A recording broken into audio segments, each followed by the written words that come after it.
Que a paz de Jesus esteja em todos os lares. Pai nosso que estais nos céus, santificado seja o vosso santo nome. Venha a nós o vosso reino, seja feita a vossa vontade, assim na terra como é feita nos céus. O pão nosso de cada dia, dai-nos hoje, Senhor.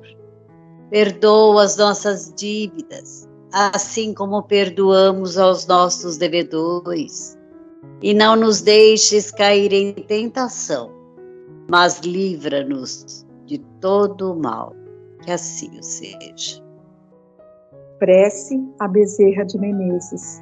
Nós te rogamos, Pai de infinita bondade e justiça, as bênçãos de Jesus Cristo, através do Espírito, Bezerra de Menezes e sua legião de companheiros. Que eles nos assistam, Senhor, consolando os aflitos, curando os que se tornem merecedores, confortando aqueles que têm provas e expiações por passar, esclarecendo aos que desejam obter conhecimento espiritual e assistindo a todos os que apelem para o teu infinito amor. Jesus, divino portador da graça e da verdade, estende tuas mãos dadivosas em socorro daqueles que te reconhecem como dispenseiro fiel e prudente. Seja o nosso divino modelo, através de tuas legiões consoladoras, de teus santos espíritos, a fim de que a fé se eleve, a esperança aumente, a bondade se expanda e o amor triunfe sobre todas as coisas. Bezerra de Menezes, apóstolo do bem e da paz, amigo dos humildes e dos enfermos, movimenta as tuas falanges amigas em benefício daqueles que sofrem males físicos ou espirituais. Bons espíritos, dignos obreiros do Senhor, derramai as virtudes e as curas sobre a humanidade sofredora, a fim de que as criaturas se tornem amigas da paz e do discernimento, da harmonia e do perdão, semeando pelo mundo os divinos exemplos de Jesus Cristo. Que assim seja. Boa noite a todos, que a paz do Senhor esteja conosco. Determinação. Uma palavra que já exprime uma força interior que desconhecemos até onde podemos chegar. Como que podemos definir determinação? Podemos dizer que é a vontade colocada em um determinado foco. A vontade é a força propulsora.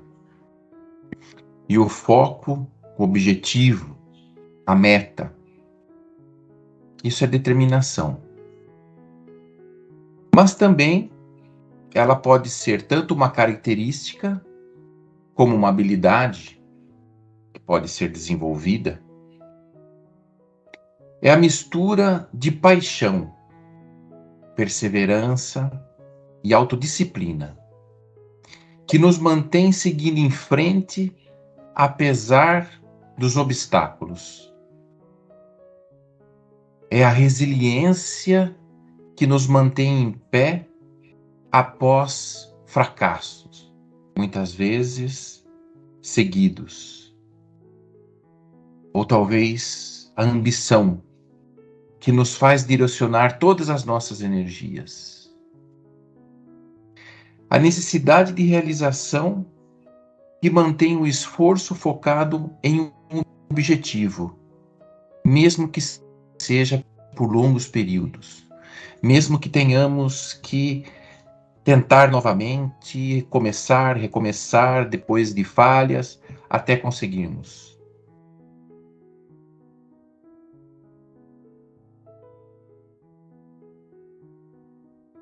Segundo Leon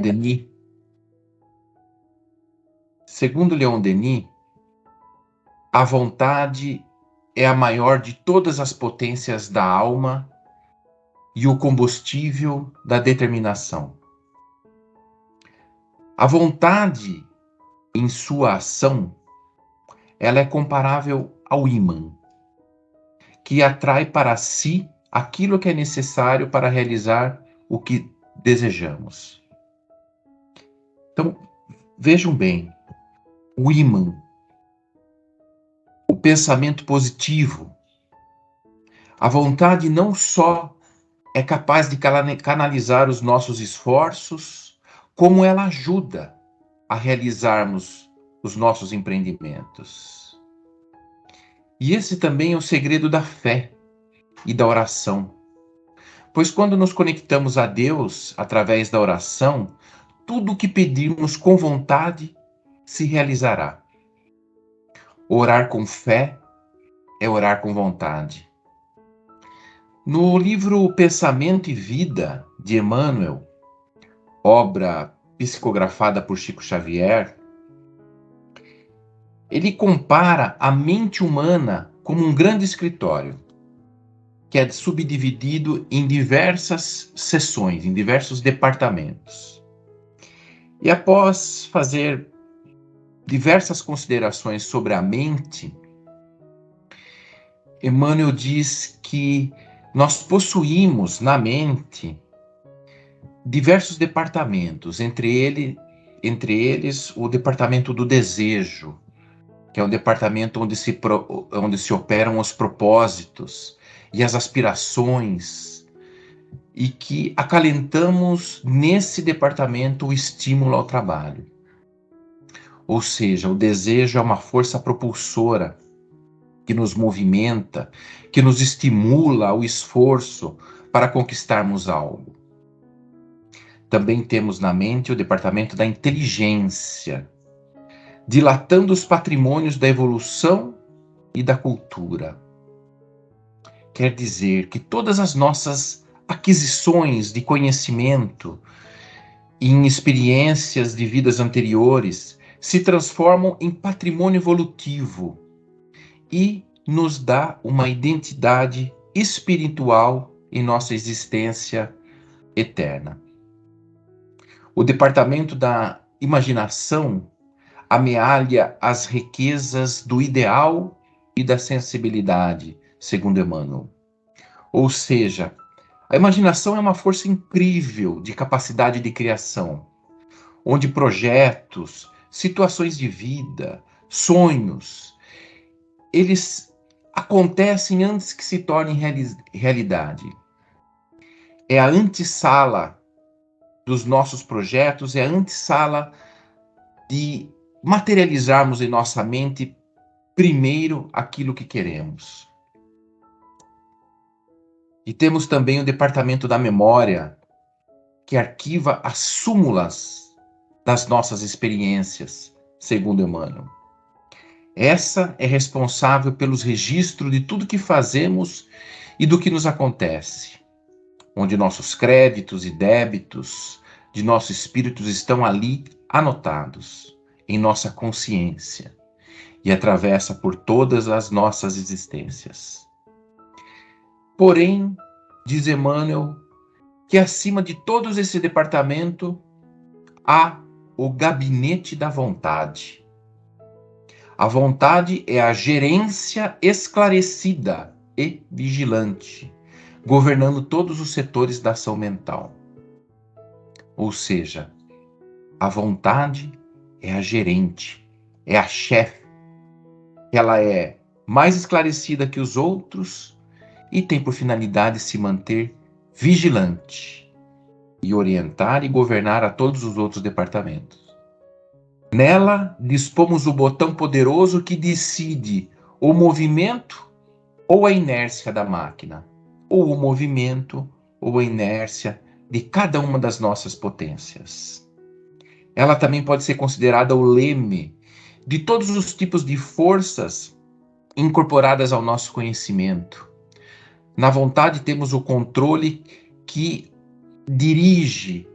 nos dirige naquele ou naquele rumo, estabelecendo as causas que comandam o nosso destino. Pois é através de nossas decisões, onde colocamos a vontade, que realizamos, e por conta disso, escrevemos a nossa história, fazendo coisas boas ou ruins, determinando como deve ser o nosso destino. Portanto, a finalidade da vontade é controlar e direcionar as potências do ser. Agora, imaginem o que aconteceria em qualquer tipo de empresa, ou nesse escritório que Emmanuel nos traz, se o chefe, em questão, a própria vontade, a gerente vontade, não fosse boa, fosse um tipo de chefe relapso, ou mesmo fraco, não se importasse, não estivesse à altura do cargo. E todos esses subordinados começassem a agir por si, né? Como achavam que deveriam ser. Então, por exemplo, o desejo pode dar vazão às paixões, pode deixar a ânsia do poder aflorar demasiadamente, e para conquistar o que quer, passar por cima de tudo e prejudicar muitas pessoas. E assim, por muitas vezes, em atos impensados que ocorrem em frações de segundo, podemos cometer enganos que nos renderão séculos de reparação e sofrimento. Também a inteligência pode ceder a caprichos, vaidades, ou até associar-se ao desejo. Nesse exemplo, já descaminhado, os dois podem se unir e serem mal utilizados, até no cometimento de crimes. A imaginação pode gerar perigosos monstros de sombra, diz Emmanuel. Pode criar fantasias, iludir e enganar a nós e aos outros, nos fazendo trilhar caminhos perigosos. E a memória, cuja destinação é a de ser fiel registradora de nossas existências, pode cair em deplorável relaxamento. Para ilustrar melhor, lembremos de outras potências. Por exemplo, algumas potências naturais, como a água, que é uma substância fundamental para a existência da vida. A água, se controlada em uma usina hidrelétrica, aquela enorme massa de água, pode gerar energia. Mas se descontrolada, pode causar catástrofes naturais, como enchentes, por exemplo. E o fogo? Se controlado, exerce função importantíssima na indústria, na natureza e em nossos lares também. Porém, fora de controle, é uma força destruidora. E a energia atômica? Nem falar. Mal utilizada pode ser uma bomba, mas controlada, na dosagem certa, é útil em tratamentos que se utilizam a medicina. Podemos concluir que só a vontade é suficientemente forte para sustentar a harmonia do espírito, mas se fora de controle, pode provocar a sua derrocada. A vontade pode impor a disciplina sobre os elementos que ela administra, sobre essas potências, de modo a mantê-los coesos num bom caminho. As paixões não necessariamente são ruins ao espírito. Talvez tenhamos feito um juízo superficial sobre as paixões, porque elas também são forças que nos impulsionam, mas elas passam a nos prejudicar quando a sua intensidade causa desequilíbrio. Vamos pegar um outro exemplo, agora relacionado a Paulo de Tarso, o apóstolo dos gentios e o maior divulgador do cristianismo. Antes de sua conversão às portas de Damasco, ele era um perseguidor dos primeiros cristãos. E ele colocava muita energia nisso. Ele levava a sério, pois ele achava que ele estava protegendo o judaísmo. Após a aparição de Jesus, Paulo se converte e vira o grande divulgador do cristianismo. Porém, nessa missão, ele enfrentou situações adversas de todo tipo. Foi apedrejado nas cidades por onde passava, chicoteado, expulso das vilas dessas cidades, preso, passou fome, frio. Mas Paulo teve fibra e determinação para continuar o seu caminho e a sua missão. Ou seja, ele tinha tanta força interior que quando foi mal canalizada, era uma força destruidora. Mas quando foi bem canalizada, ele fez uma grande realização. E hoje nos beneficiamos dela. Tanto nós, como milhões de pessoas ao redor do mundo, por poderem beber nas fontes do cristianismo, dos ensinamentos do Mestre Jesus. Outro personagem que podemos estudar é Zaqueu. Esse nos colocamos um pouco mais próximo, porque Zaqueu era imperfeito. Zaqueu era chefe dos cobradores de impostos e ele trabalhava para os romanos. Era rico. Não precisa nem falar que o povo, por razões óbvias, não gostava dele, pois o viam como um traidor e um explorador. Certo dia, Jesus tinha entrado em Jericó e estava passando pela cidade, quando Zaqueu ficou sabendo de que Jesus estava lá. Então, uma multidão se ajuntou nas ruas para ver Jesus e Zaqueu também queria vê-lo. Porém, ele tinha baixa estatura e não conseguia ver sobre a multidão. Então ele subiu numa árvore e esperou por onde Jesus iria passar. Quando Jesus estava próximo dele, Jesus olhou para cima e disse: Zaqueu, desce depressa, pois me convém ficar hoje em sua casa. Essa é uma parte enigmática dessa história de Jesus, porque como que Jesus, que nem o conhecia, talvez tivesse ouvido falar dele, mas Jesus já identificava que precisava ter esse contato com Zaqueu. Aqueles que não entendiam as razões e os desígnios do Cristo o criticaram de pronto, porque Zaqueu era considerado uma má pessoa. Mas Jesus tinha uma capacidade espiritual muito acima de todos nós. Ele conhecia, só ao ver e ter contato com as pessoas, ele conhecia o coração das pessoas. Ele conhecia os seus propósitos, ele conhecia as encarnações anteriores dessas pessoas. E durante o jantar, naquela noite, após conversarem bastante, Zaqueu se levantou e disse a Jesus que tinha tomado uma decisão, que havia resolvido dar aos pobres a metade dos bens dele. E se alguma coisa ele tivesse roubado de alguém, ele iria restituir 4 vezes mais. Então Jesus ficou muito contente, ficou alegre e disse a Zaqueu: hoje houve salvação nesta casa, pois que também este é filho de Abraão, porque o Filho do Homem veio buscar e salvar o perdido. Essa é a passagem como está na Bíblia e relata dessa forma essa história. Mas vamos analisar um pouco mais sobre Zaqueu.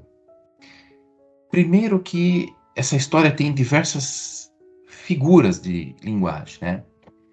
Zaqueu era uma pessoa de estatura baixa, mas não era a estatura baixa dele, não era só a estatura física, ele também tinha uma estatura moral baixa. Portanto, ele é imperfeito, como nós somos imperfeitos. Outro ponto dessa história é que ele se arrepende e decide levar uma vida diferente. E daí para diante nós conhecemos pouco sobre Zaqueu. Será que ele conseguiu? Bom, a partir desse momento, o que fez Zaqueu? Primeiro ele reparte a metade dos seus bens com os seus familiares. e o restante ele doa aos necessitados. E a partir daí ele também muda o seu nome para Matias. Essa era uma atitude muito comum nessa época. Quando as pessoas se dedicavam a uma nova vida, eles mudavam o nome. Jesus mudou o nome de Pedro, né? Simão para Pedro.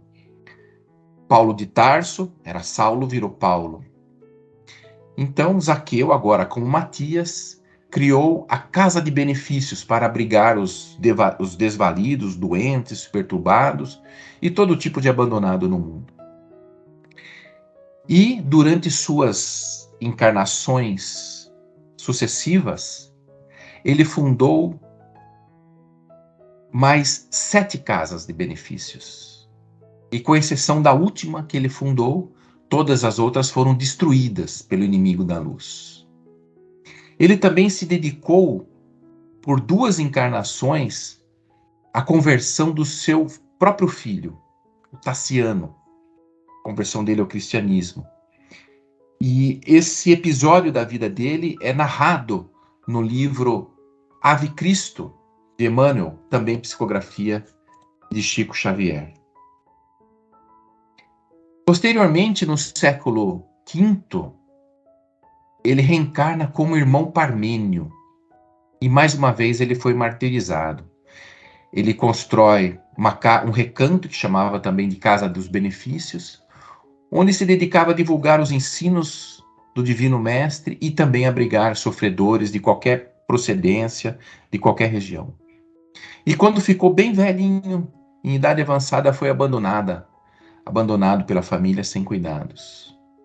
Nós desconhecemos do século V até a sua última encarnação, que ocorreu no Brasil no século XIX, quando ele reencarnou como Adolfo Bezerra de Menezes, e teve nessa encarnação o objetivo de concretizar a fixação do Espiritismo em nossas terras e a união dos espíritos.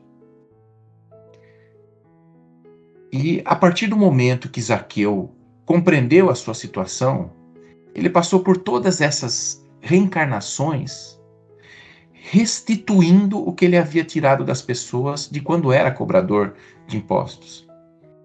E tem uma passagem muito marcante da vida de Bezerra de Menezes, que é quando ele não tem mais dinheiro, porque Bezerra de Menezes era médico e ele cuidava das pessoas, e com as pessoas, quando não tinham dinheiro para comprar remédio, ele fazia doação do remédio. E quando ele não tinha mais dinheiro, ele dá o anel de formatura dele. E ali se cumpre o último débito, o último resgate de Zaqueu, então Bezerra de Menezes, e ele sente na pele o que teria provocado em muitas pessoas, que é ficar sem nada. Mas ele cumpre de forma magnífica e com muita determinação por todos esses séculos a sua conversão e a sua evolução espiritual.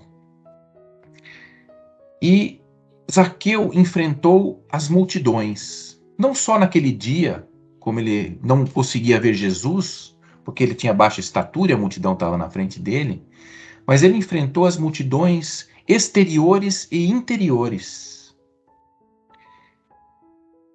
Depois que os familiares e os amigos tentaram influenciá-lo a não doar os bens, ele enfrentou.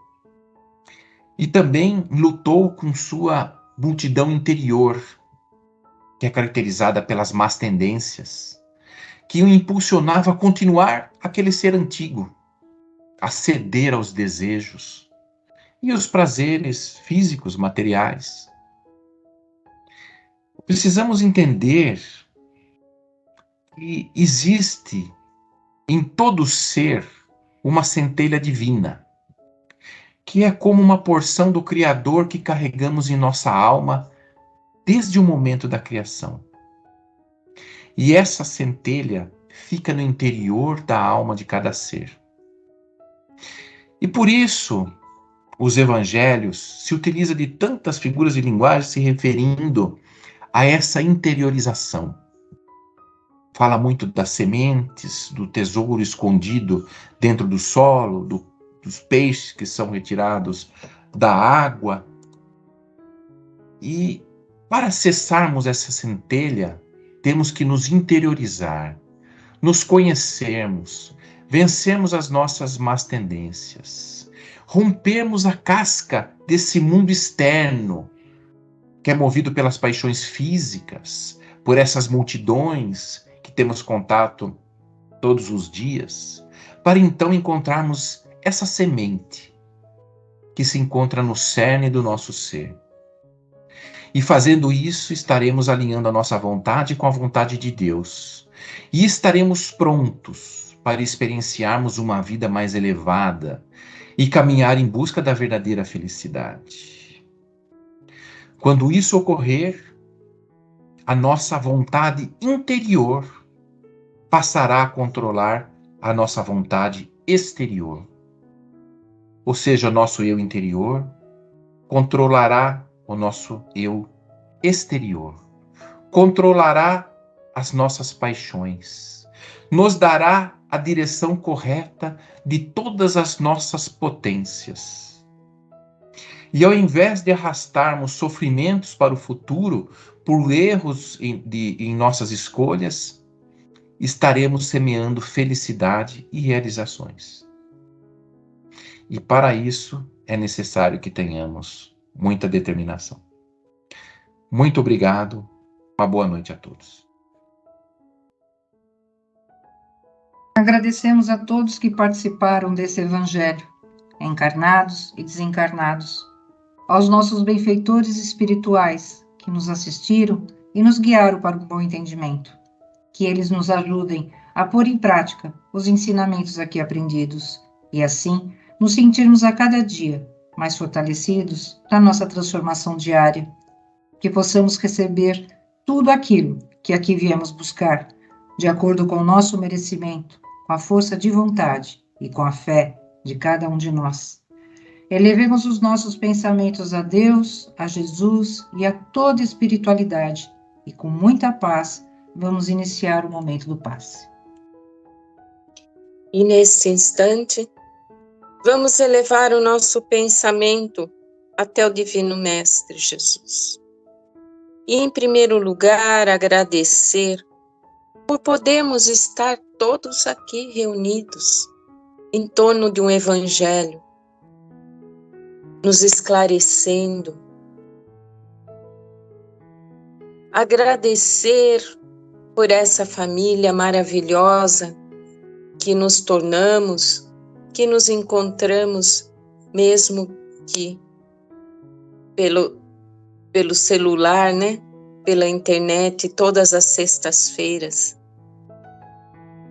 Rogar aos nossos amigos do plano maior que nos envolvam neste instante com uma luz de amor, equilibrando todos os nossos chakras e centros de força, retirando do nosso corpo físico toda e qualquer negatividade que tenhamos por invigilância absorvido. Se junto a nós ou em nossos lares houver um irmão desencarnado, que ele seja envolvido na luz do amor e encaminhado para receber o auxílio do qual ele necessita. Rogamos que essa luz de amor envolva os nossos vizinhos, todo o nosso quarteirão, toda a nossa cidade, todo o planeta Terra.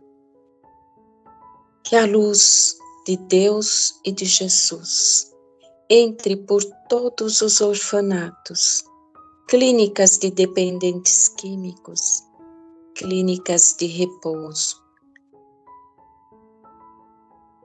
Que a luz de Deus e de Jesus entre por todos os hospitais, auxiliando a todos que ali se encontrem, de acordo com a fé, o planejamento encarnatório.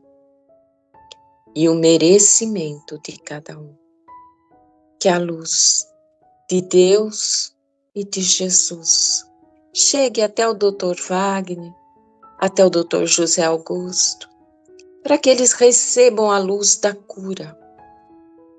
Que a luz de Deus e de Jesus toque o coração de todos os governantes, para que eles entendam que só o amor é que nos fortalece. Que a luz de Deus e de Jesus chegue até os lares que neste instante estão em conflitos, em brigas, levando a paz, o amor e a compreensão entre os homens. Que a luz de Deus e de Jesus toque a todos os corações que se encontram em desespero, levando a eles conforto e a paz. Que a luz de Deus e de Jesus entre por todos os lares das nossas listas de vibração, auxiliando a todos que ali se encontrem, de acordo com a fé, o merecimento e o planejamento encarnatório de cada um. Rogamos neste instante as equipes de Dr. Bezerra de Menezes, apóstolo do bem e da paz, que fluidifique as nossas águas, para que através dessa água tenhamos o fortalecimento do nosso corpo físico, que possamos também dar essa água para todos os nossos familiares, até mesmo aos nossos animaizinhos, as nossas plantinhas. Que a luz de Deus e de Jesus, neste instante, nos ilumine. Que possamos ter uma excelente noite de sono e o nosso corpo físico receba toda a energia salutar. Que tenhamos um excelente final de semana, uma boa semana, e na próxima sexta possamos estar aqui, reunidos em nome de Deus e de Jesus. Que assim seja. Graças a Deus.